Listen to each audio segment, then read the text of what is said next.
Hey guys, how's it going?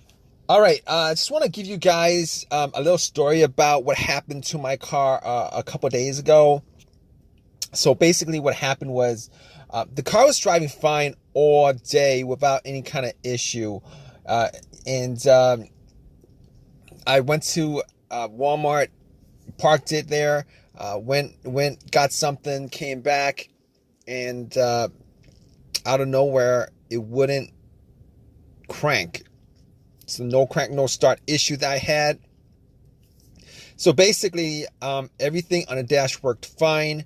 Everything in the car worked fine. There was absolutely no issues at all. The remote worked fine. Was able to get into the car. Radio was blasting. Radio was on. Everything.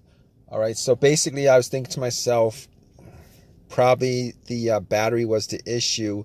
So what I did was I turned on the headlights, went out and checked out the beam, just to give me a gauge on how bright the headlights were. I could probably determine whether the battery was good or not. And the headlights were really bright.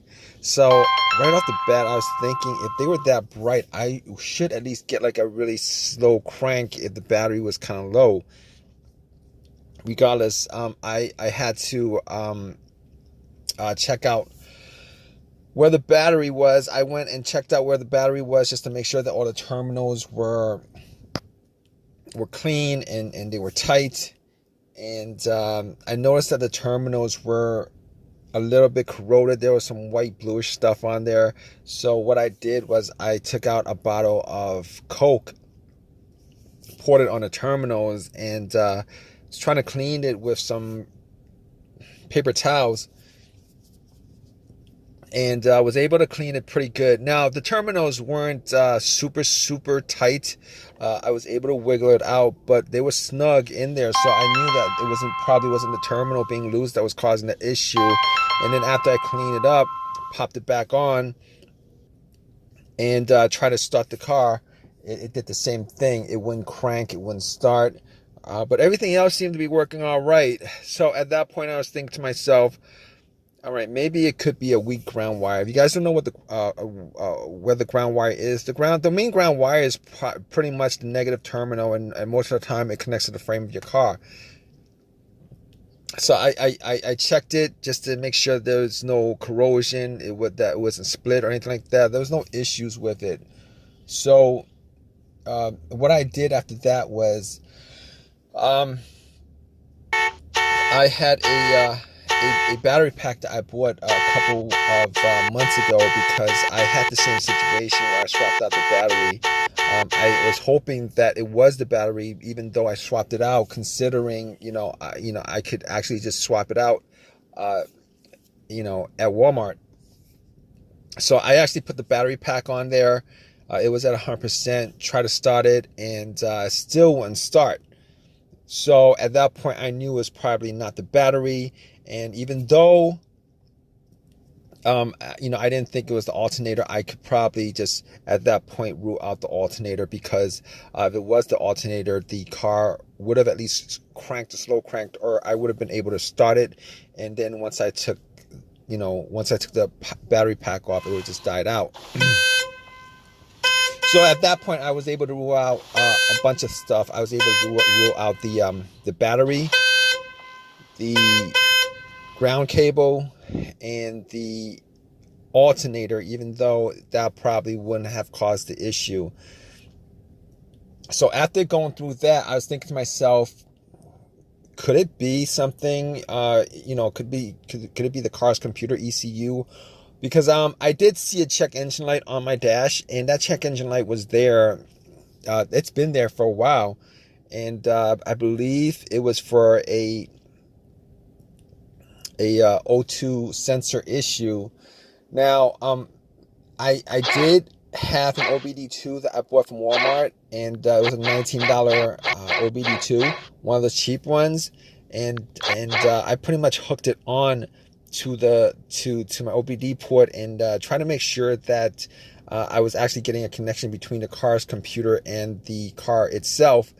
It did scan all the way through. Now, I'm pretty sure that that the OBD2 wouldn't actually pick up anything that would cause a no crank, no start situation for the most part, except if if if the car's ECU, the car's computer was, for some reason separated from the car.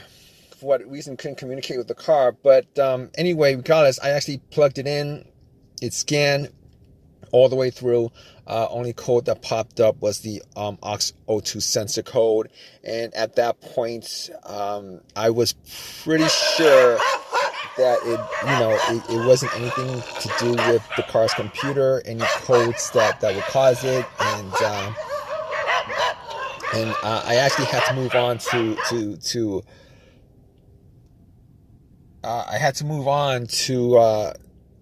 some other troubleshooting outside of that, because that wasn't causing the issue.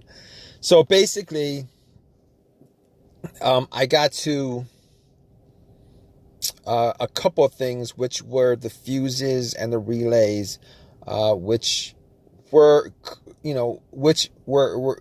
highly capable of causing a situation like this.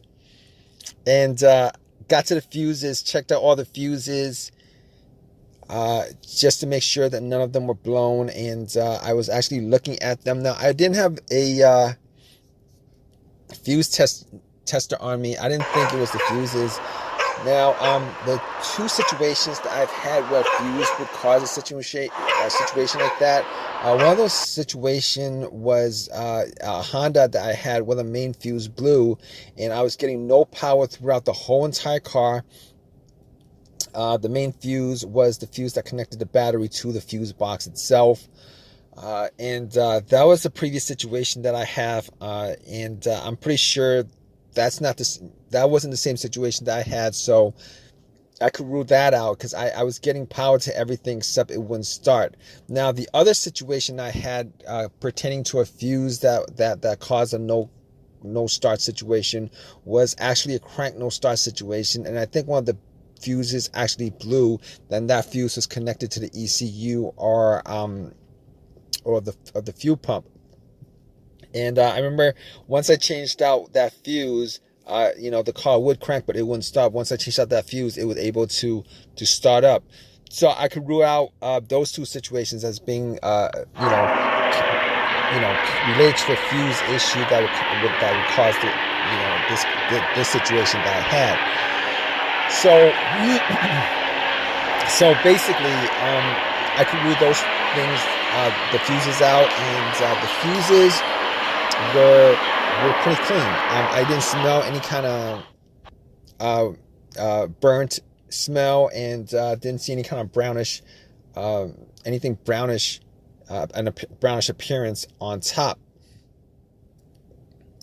So at that point, I was able to kind of rule out the fuses, not at 100%, but I was able to rule out the fuses for the most part. So basically, at that point, I had a situation where I was maybe, it could have been the relays or the starter. That's what the two situations that came up.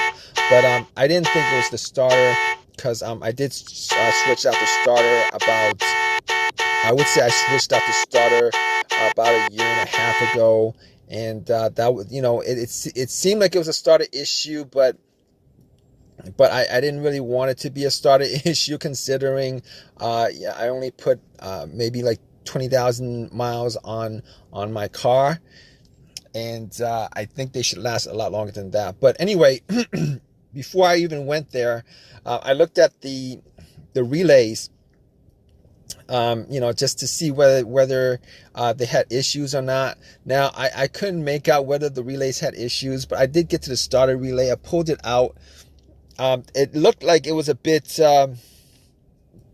dirty or whatever, but I had some rubbing alcohol, put it on some paper towel, and wiped the connectors, put it back in, try to start it. It really didn't do anything. Didn't change up the situation. So I was thinking it was a weird situation, because it would click every time I would try to start the car, it would click, but it wouldn't crank. It wouldn't crank at all. Normally when it clicks, it normally means that the relay is working, because that's what the relays do when there's electricity going through, that it clicks to connect the connection, to whatever it's relaying the electricity to. But regardless of that, I actually had another relay that I was able to swap out with that, and I actually was looking for another relay with the same, with a similar relay in the box, and I was actually able to find one. And what I did was I took that relay out, and I swapped it with with the other relay, and I went back and tried to start it, and guess what? Bam! It started up. It worked without a problem. And at that point, I knew that it was the relay that was the problem.